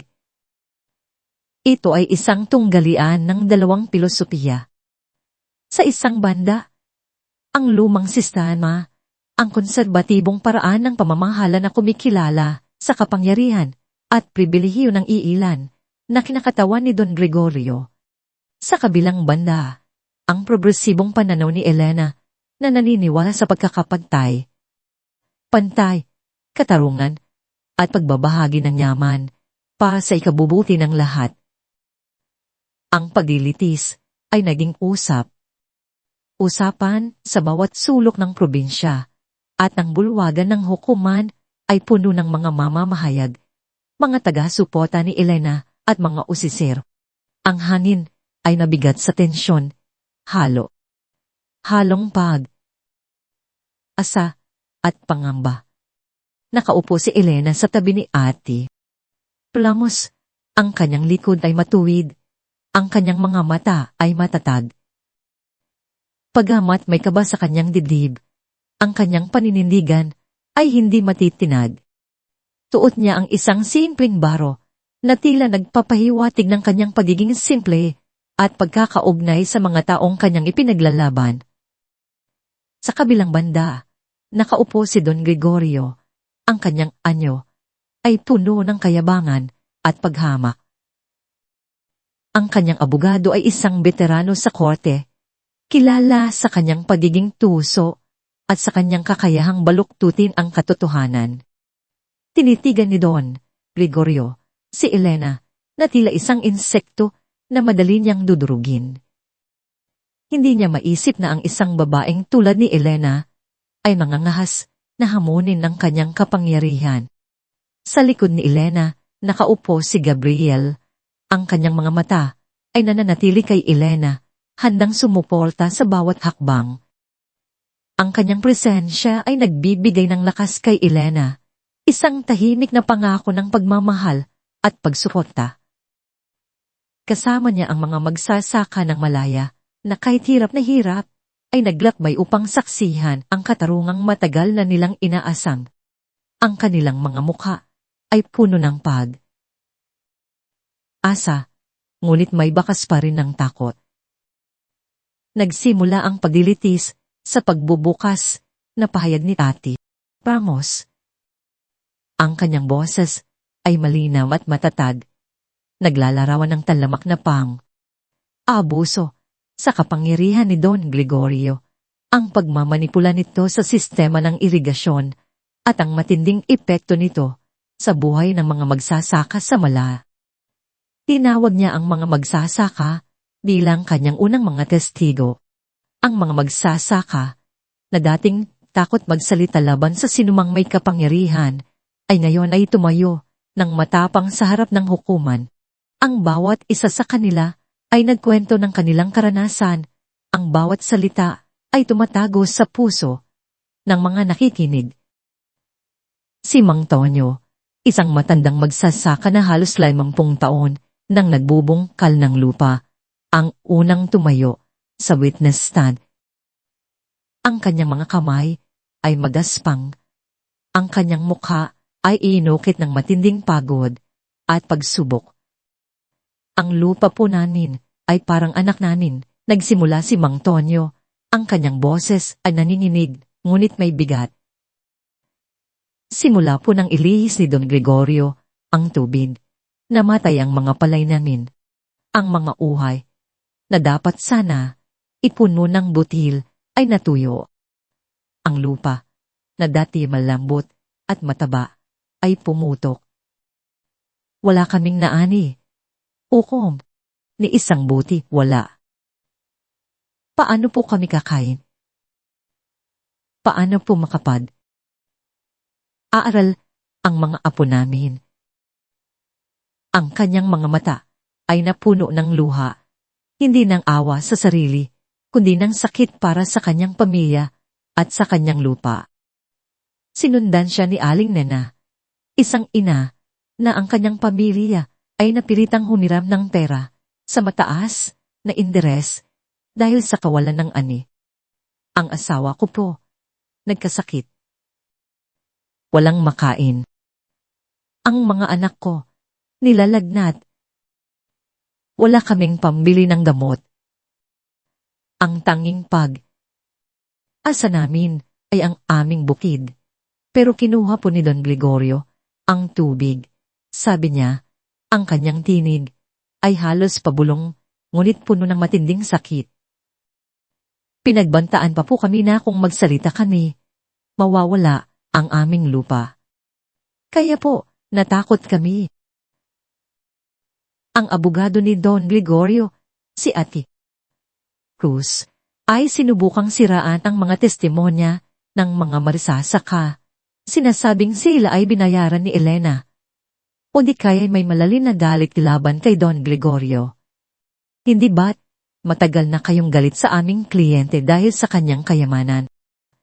Panong ni Ate Cruz kay Mang Tonyo, ang kanyang boses ay mapanlibak. Hindi ba't kayo ay inggit lamang? Ngulit matatag na sumagot si Mang Tonyo. Ang gusto lang po namin ay tatarungan, sir. Hindi po namin kailanman ininggit ang kanyang kayamanan. Ang gusto lang po namin ay mabuhay ng marangal at ang lupain na pinagkaloob sa amin ay huwag niyang agawin ang buhay. Ang gusto lang po namin ay tubig. Ang kanyang sagot ay nagpakilabot sa bulwagan. Sa bawat testimonya, lumalabas ang matinding hirap na dinanas sa mga magsasaka. Ang mga mamamahayag ay abala sa pagsusulat. Ang mga tao ay nagbubulungan sa pagkadismaya. Si Elena ay naramdaman ang bigat ng bawat salita. Ang bawat kwento ay nagpapatibay sa kanyang determinasyon.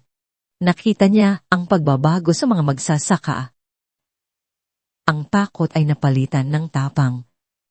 Ito ang binhi na kanyang itinanin at ngayon ay namumunga na. Ang mga testimonya ay patuloy isa, bawat isa ay nagbibigay liwanag sa mga illegal na aksyon ni Don Gregorio. Ipinakita ni Ate Lamos ang mga ebidensya, mga litrato ng tuyod na bukirin, mga dokumento ng paglihis ng tubig na nakuha sa tulong ng isang whistleblower. Sa ganon na pinaghirapan lang mahanap at kausapin. Ang mga ebidensya ay hindi matatawaran. Si Don Gregorio, na dati mayabang, ay nagsisimulang mawala ng kulay. Ang kanyang noo ay kumukunot sa pagkadise. Habang papalapit ang pagtatapos ng sesyon sa araw na iyon, isang hindi inaasahang pangyayari ang naganap. Biglang bumukas ang pintuan ng bulwagan at isang grupo ng mga bantay ang pumasok. Kasama si Sheriff Garcia. Kasama nila, nakaposas, at may suot na uniforme ng bilanggo, ay si Ana Valenzuela. Ang kanyang mukha ay maputla, ang kanyang mga mata ay malalim, at tila may dalang 1,000 kwento. Ang dating kinang ng kanyang ganda ay nawala, napalitan, ng bakas ang pagdurusa at pagsisisi. Ang mga tao ay nagulantang. Nagbulungan ang lahat. Ano ang ginagawa ni Anya dito? Nakatingin si Anya kay Elena, ang kanyang mga mata ay tila naghahanap ng kapatawaran. Si Elena naman ay nagulat. Hindi niya inaasahan ang pagdating ni Anya. Naramdaman ni Gabriel ang matinding pagkabigla. Si Don Gregorio ay nagulat din, ngulit sa kanyang mukha ay mayroong halo ng pagtataka at takot. Ang prosecution ay may isang huling testigo, Ukong, sabi ni Ate Morales, ang piskal na kumakatawan sa gobyerno. Si Ginang Anya Valenzuela ay nagbigay ng pahayan na nagalaman ng mga impormasyon na mahalaga sa kasong ito. Sumang. Ayon siya na makipagtulungan sa prosecution kapalit ng pagbaba ng kanyang sentensya. Umupo si Anya sa witness stand. Ang kanyang mga kamay ay nanginginig. Sa loob ng ilang sandali, nanahimik siya. Tila alangan. Ang buong bulwagan ay nakatingin sa kanya, naghihintay ng kanyang sasabihin. Dahan, nagsimulang magsalita si Anya. Ang kanyang boses ay mahina sa una, ngulit unting lumakas. Gusto ko pong humingi ng tawad kay Elena Santos. Nagsimula si Anya, ang kanyang mga mata ay nakatingin kay Elena. Sa lahat po ng kasamaan na ginawa ko sa kanya. Sa mga panlalait, sa mga tsismis, at sa pagtatangka kong sunugin ang kanyang bahay. Nabulag po ako sa inggit at galit. Nagkamali po ako. Lubos po akong nagsisisi. Ang kanyang mga salita ay tumagos sa bulwagan. Nagdulot ng matinding pagkabigla sa mga nakikinig. Ito ang unang pagkakataon na narinig nilang humingi ng tawad si Anya, ang dating mayabang na babae. Pagkatapos ang kanyang paghingi ng tawad, nagsimulang magsalaysay si Anya ng kanyang nalalaman tungkol sa mga plano ni Don Gregorio. Narinig ko po si Kapitan Lorenzo, kasama si Don Gregorio, na nag-uusap tungkol sa pagkontrol ng tubig. Sinabi po ni Don Gregorio na kailangan niyang kontrolin ang irigasyon sa buong Malaya para mapigilan ang mga plano ni Elena. Mayroon po siyang biniling mga lupain sa itaas ng ilog sa pamamagitan ng mga dam corporations para maipatayo ang mga dam at mailihis ang tubig. Si Kapitan Lorenzo po ang tumutulong sa kanya sa mga transaksyon at sa pagkuha ng mga permit na hindi naman talaga legal. Nagplano rin po sila na sunugin ang bahay ni Elena para sirain ang mga dokumento na nagpapatunay na kay Elena ang lupa. Narinig ko po mismo iyon. Ang kanyang pahayag ay parang bomba na sumabog sa bulwagan. Ang mga mamamahayag ay nagulantang. Si Don Gregorio ay nagalit. Ang kanyang mukha ay namumutla sa matinding pagkadinis. Shislin. Sigaw ni Don Gregorio. Tumayo sa kanyang upuan. Ngulit agad siyang pinakalma ng kanyang abogado. Ngulit ang testimonya ni Anya ay hindi lamang pawang kwento. Nagbigay siya ng mga pangalan, mga petsa, at mga detalye ng mga transaksyon na hindi nalalaman ng publiko. Ang kanyang mga pahayag ay nagkumpirma sa mga ebidensya na naipon ni na Elena at Tati. Ramos. Si Anya, sa kanyang sariling paraan, ay naging instrumento ng katarungan. Ang kanyang testimonya ay nagbigay ng isang malinaw na larawan ng talamak na korupsyon at abuso sa kapangyarihan ni Don Gregorio. Matapos ang testimonya ni Anya, ang kaso ay halos tapos na. Ang ebidensya ay hindi matatawaran at ang testimonya ni Anya ay nagbigay ng matinding kaganapan sa kaso. Ipinahayag ni Ate Ramos ang kanyang closing statement na puno ng asa at pananaw sa isang mas magandang kinabukasan para sa Malaya.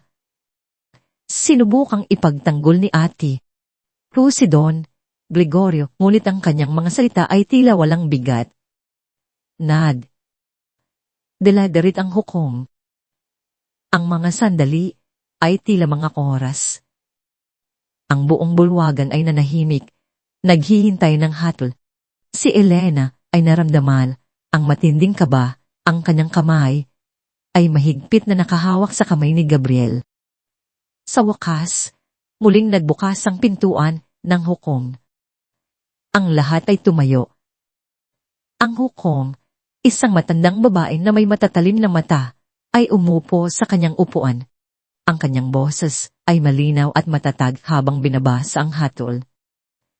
Patay sa mga ebidensya at testimonya na iniharap sa korte, nagsimula ang hukom na tuklasan ng hukuman na si Don Gregorio de la Vega ay nagkasala sa paglihis ng tubig ng ilegal na nagdulot ang malaking pinsala sa mga magsasaka ng barangay Malaya.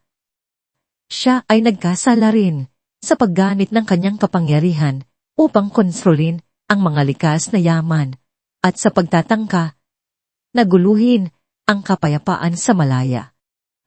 Kaugnay ng testimonya ni Ginang Anya Valenzuela, magpapatuloy ang investigasyon sa mga mas malalim na kasong korupsyon at sabuatan, kasama si Kapitan Lorenzo. Nagpatuloy ang hukom. Bilang parusa, pinatawan si Don Gregorio de la Vega ng malaking multa, na babayaran bilang danyo sa mga magsasaka ng Malaya at sa mga proyektong komunidad ni Elena Santos. Inatasan din siya na agarang ibalik ang daloy ng tubig sa Malaya at ang lahat ng lupain na kanyang binili ng ilegal sa ilalim ng mga Dome Corporation sa ibabawiin ng Estado at ipapamahagi sa mga magsasaka. Bukod dito, siya ay haharap sa mga karagdagang investigasyon para sa mga kasong korupsyon at abuso sa kapangyarihan. Ang mga salitang iyon ay nagdulot ng matinding paghiyaw ng kadalakan sa bulwagan. Ang mga magsasaka ay nagyakapan, ang kanilang mga mata ay puno ng luha ng pasasalam. Si Elena ay humina ng malalim, ang kanyang mga mata ay puno ng luha ng kaligayahan at kaginhawaan. Isang matinding bigat ang nawala sa kanyang mga balikat. Hinawakan niya ng mahigpit ang kamay ni Gabriel. Si Don Gregorio, sa kabilang banda, ay nakatayo na tila pinagtakluban ng langit at lupa.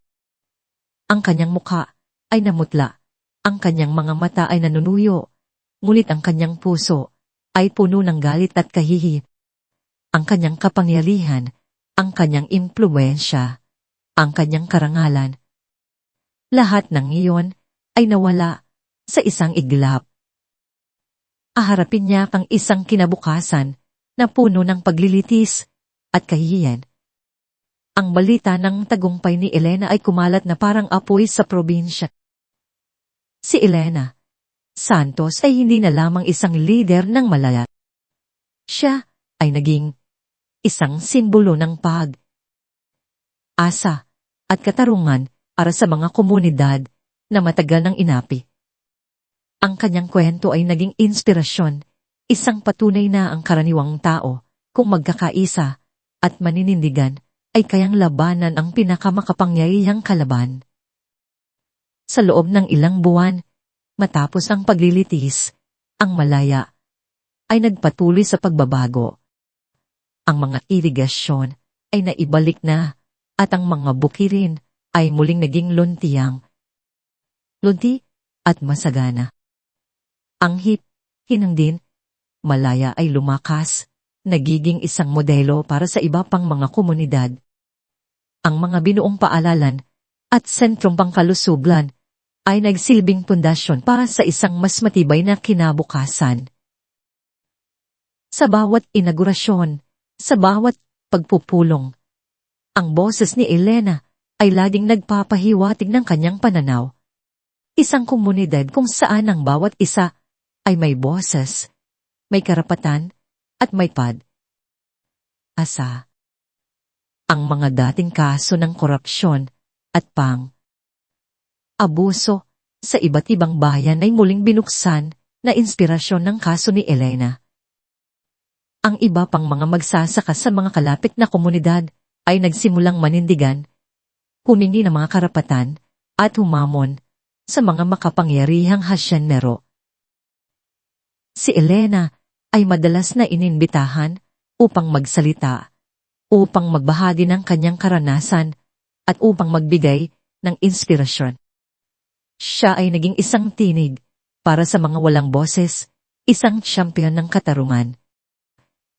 Para kay Gabriel, ang lahat ng ito ay isang malalim na paglalakbay. Mula sa pagiging isang binata na medyo alanganin sa harap ng mga komplikadong isyu ng kanilang nayon, hanggang sa pagiging isang matatag na kasama ni Elena, naintindihan niya ang tunay na kahulugan ng kapangyarihan. Nakita niya na ang tunay na kapangyarihan ay hindi nagmumula sa yaman, sa impluwensya, o sa pagbataw ng sariling kalooban. Ito ay nagmumula sa kabutihan, sa integridad, at sa kakayahang magbigay ng inspirasyon sa iba na manindigan para sa kanilang mga karapatan. Ang kanyang pagmamahal kay Elena ay lumalim, hindi lamang bilang isang romantikong iidigan, kundi bilang isang partnership sa pagbuo ng isang mas magandang mundo. Ang kanilang tahanan ay naging sentro ng asa at pagpaplano para sa Malaya. Si Gabriel ay naging kanang kamay ni Elena, tumutulong sa kanya sa mga proyektong komunidad, sa pagpaplano ng mga sustainable development, at sa pakikipag-ugnayan sa mga ahensya ng gobyerno. Ang Barangay Malaya, na minsan ay puno ng kadiliman at kawalan ng asa, ay ngayon ay naging isang bagong umaga, isang biko ng asa para sa lahat. Ang mga bukirin ay patuloy na nagbibigay ng ang mga bata ay masayang nag-aral sa mga bagong paaralan, at ang mga tao ay nabubuhay ng may dignidad at katarungan. At doon, sa isang ngiting puno ng asa at pagmamahal, nagpatuloy ang kwento ni Elena at Gabriel.